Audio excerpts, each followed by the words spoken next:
அவர்களே, இயேசுவின் நாமத்தினாலே உங்களை வாழ்த்தி வரவேற்கிறேன். ஒவ்வொரு நாளும் இந்த வீடியோ மூலமாக உங்களை காண்பதில் மிகுந்த மகிழ்ச்சி, மிகுந்த சந்தோஷம். இந்த நாளிலே ஒரு வேத வசனத்தை காண்பிக்கிறேன். 1 கொரிந்தியர் 10ஆம் அதிகாரம் 26ஆம் வசனம் சொல்லப்படுவது, பூமியும் அது நிறைவும் கர்த்தருடையது. நம்ம என்ன சொல்கிறோம்? இதெல்லாம் எனக்குரியது, இது வரைக்கும் எனக்கு, இது எல்லாம் என் சட்டம் என் கண்ட்ரோலில் இருக்குது அப்படின்னு இல்லைங்க. பூமியில் இருக்கிற வரைக்கும் தான் நமக்கு எல்லாமே. பூமியும் அது நிறைவும் கர்த்தருடையது. எல்லா நிறைவு ஆசீர்வாதம் எல்லாம் அவர்கிட்ட தான் இருக்குது. நம்ம நினச்சிக்கிறோம் நம்ம சம்பாரிச்சோம், இதெல்லாம் என்னுடைய சொத்து அப்படின்லாம். போகும்போது எடுத்து போக முடியுதாங்க? இல்லை. பூமியும் அது நிறைவும் கர்த்தருடையது. இப்போ பாருங்கள், ஒரு மோட்டார் செய்கிறோம், நம்முடைய ஞானம் இல்லை, கர்த்தர் கொடுத்த ஞானத்தினால ஒரு இன்ஜின் ரெடி பண்ணுறோம். 2 வீலருக்கு அந்த இன்ஜின் ஓடுது, வண்டி ஓடுது, எல்லாம் நம்ம ஞானத்தில் பண்ணுறோம். கர்த்தர் கொடுத்த ஞானம் ஒவ்வொரு மனுஷனுக்குள்ளே இருக்கிறது. அந்த ஞானத்தை வச்சு படலாம் செய்கிறோம். அதுக்கெல்லாம் ஒரு கேரண்டி கொடுக்குறாங்க. மனுஷனுக்கு எதனா கேரண்டி இருக்குதுங்க? நமக்கு எல்லாம் ஆதாரமே இயேசுதாங்க. அவர் தான் நமக்கு கேரண்ட்டை. இந்த டைமுக்கெல்லாம் மறிக்கணும், இந்த டைமில் பிறக்கணும்னு ஆண்டவர் நம்மளுக்கு கேரண்டி கொடுத்து வச்சுருக்காங்க. நம்மக்கிட்ட கேரண்டி யாருக்கிட்டையும் கிடையாது. நீ யாருக்கிட்ட போய் கேரண்ட் வாங்க, டாக்டர்கிட்ட போய் கேரண்ட் வாங்க முடியாது. அவர் குத்துருவார் உனக்கு கேரண்ட்டு. தான் டைம் ஆகிடுச்சு எடுத்து முடிடுவார். ஏன்னா ஏசப்பா சொல்கிறார், கர்த்தருடைய வருகை. அவர் தான் சொல்கிறாரு, பூமியும் அது நிறைவும் கர்த்தருடைய. அவர் தான் பூமியை உண்டு பண்ணார். வானம் உண்டாக்க கடவுள் சொன்னார், உண்டாச்சு. பூமி உண்டாக்க கடவுள் உண்டாரு. வெட்டாந்தாரியும் உண்டாக்க கடவுள் வெட்டாந்தாரம் உண்டாச்சு. சமுத்திரம் உண்டாச்சு. எல்லாம் வார்த்தைகள் உண்டு பண்ணார். அவர் தான் சொல்கிறார், பூமியும் அது நிறைவும் கர்த்தருடையது. நம்ம சேர்த்து வச்ச சொத்து நம்மளோட கூட வருவதில்லை. இருக்கிற வரைக்கும் சமாதானம், சந்தோஷம். எவ்வளோ கோடி சொத்தாலும் எத்தனையோ பேர் பார்க்குறோம், எவ்வளோ ஐஸ்வர்வான் இருக்கிறார்கள். ஆனால் சாப்பிட முடியல. அவர்களுக்கு ஆகாரம் நீர் ஆகாரமாக போகும். எவ்வளோ சொத்து இருக்குது, ஆனால் அவங்களால சாப்பிட முடியல. ஆசீர்வாதம் எங்கெங்கே இருக்கு? இல்லை. நல்லா சாப்பிட்றோம், நல்லா ஆரோக்கியமாக இருக்குன்னா அது கர்த்தர் கொடுத்த பலன். அவர் கொடுத்த ஆரோக்கியம். அவரை விசுவாசித்தால் அவருடைய மகிமை காண முடியும். ஏன்னா என்னால் கூட ஒன்றும் பண்ண முடியாது. என்னுடைய பலத்தினால என்னால் ஒன்றும் பேச முடியும். இப்போ உங்களோட பேசக்கூட முடியாது என்னால். ஆனால் அவர் கொடுக்குற பலன், அவர் கொடுக்குற சுகம், பூமியும் அதன் நிறைவும் கர்த்தருடையது. நான் இந்நாள் வரைக்கும் உயிரோடு இருக்கிறேன்னா அவருடைய சித்தம். இல்லைன்னா எப்போ மறிச்சிருக்கலாம், எப்போ போயிட்டு இருக்கலாம். எத்தனையோ பழக்கம், அடிமையில் என்ன, ஆனால் தூக்கினார். இந்த பூமியில் என்னை வைக்கிறேன்னு அவர் நிறைய வச்சுக்கிறாரு. அதெல்லாம் நிற்கிறேன். இதை வச்சுட்டு இதுதான் எனக்கு, இதெல்லாம் இருந்து சொல்லிக்கலாம்.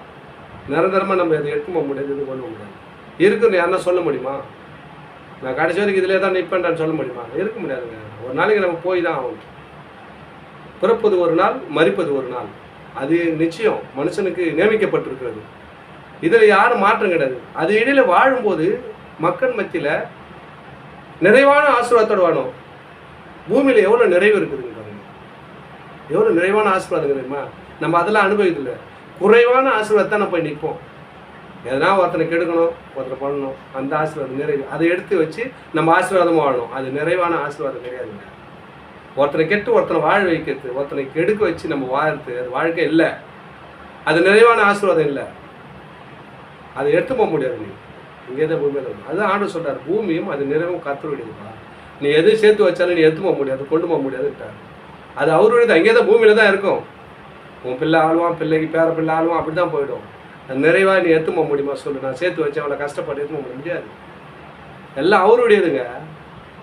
நீ இங்கே தான் வச்சுட்டு போன பூலோகத்தில் தான் இருக்கும். அது நித்தமும் அப்படியே தான் இருக்கும். யாருக்கிட்ட எழுதி வச்சு போக சொல்லு, நீ அனுபவிச்சுன்னு எடுத்துன்னு போ. நான் அனுபவிச்சா சம்பாதிச்சு எடுத்து போக முடியாது.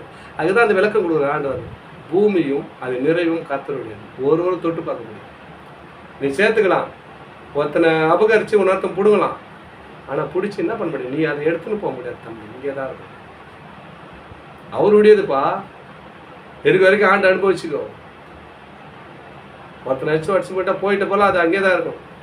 உன் பிள்ளை ஆளுவான், பேர பிள்ளை ஆளுவான், பொண்ணு பேர ஆளுவான், போய்கிட்டே இருக்கும். ஆனால் இங்கே தான் இருக்கும். அவருடையது இது, கொண்டு போக முடியாது. நமக்காக விமேகிக்கப்பட்ட ஒரு 6 அடி மண் அங்கே தான் இருக்க முடியும். அது கூட மண்ணு சாப்பிட்ரும். இருக்கிற வரைக்கும் அவர் கொடுத்த நிறைவு, பூமியின் அது நிறைவும் கர்த்தருடையது. அதை நம்ம எடுத்து பங்கிட முடியாது, எதுவும் கேட்க முடியாது. இருக்கும்போது, பூமியில் இருக்கும்போது அநேகருக்கு ஆசீர்வாதமாக வாழணும், அநேகருக்கு உதவி செய்யணும். நானே சம்பாதிக்கணும், நானே வாழணும் அப்படின்னு இருக்காதீங்க. எல்லாம் அவருடைய. எதுவும் எடுத்து கொண்டு வரல, எதுவும் கொண்டு போக போட்டுக்கிறாங்க. ஆண்டவர் உங்களுக்கு திட்டமாக பேசுகிறார். உதவி செய்யுங்க, உபத்திரம் செய்யாதீங்க. ஆசீர்வாதத்தை பெற்று அன்போடு வாழுங்க. ஆசீர்வாதம் எங்கெங்க வரும்? ஒருத்தர் அபகரிச்ச ஆசீர்வாதம் வருமா? ஆண்டவர் எவ்வளவோ அற்புதமான வார்த்தையை சொல்றாரு. அவருடையது. நீ எவ்வளவுதான் சம்பாதிச்சா நீ எடுத்து போக முடியாது. உன் பிள்ளைகளை எடுத்து போக முடியாது, உன் பேர பிள்ளை எடுக்க கொள்ளு பேரனை எடுத்து போக முடியாது. அவருடையது.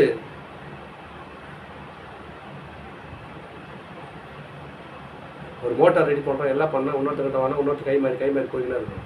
இது கை மாற்ற முடியாது, ஏன்னா அவருடையது. பூமியும் அது நிறைவும் உலகத்தில் இருக்கிற எல்லாத்துக்கும் அவருடையது தான். மனுஷரை உண்டாக்குனார், மனுஷன் கூட அவருடைய தான். நம்மளாம் அவருடையது தான். எல்லா பொருளும் அவருடையது தான்ப்பா. நம்ம படித்தா நம்மளுக்கு எடுத்து போக முடியும். ஆண்டவர் அறுப்பு அன்பு சகோதரி, பூமியில் வாழும்போது அநேகருக்கு சாட்சி உள்ள வாழ்க்கை, நிரந்தரமான வாழ்க்கை, நீதியான வாழ்க்கை, அநேகருக்கு உதவி செய்கிற ஒரு மனப்பான்மை விட்டு வாழ்வோம். ஆசீர்வாதத்தை பெற்று பூமியும் அது நிறைவும் கர்த்தருடையது. நம்ம கர்த்தரோடு இணைந்திருப்போம். பூமியின் ஆசீர்வாதத்தை பெற்று அன்போடு வாழ்வோம். ஆமென். தொடர்ந்து வீடியோ பாருங்கள், சப்ஸ்கிரைப் பண்ணி பாருங்கள், லைக் பண்ணுங்கள், அநேகருக்கு ஷேர் பண்ணுங்கள். God bless you.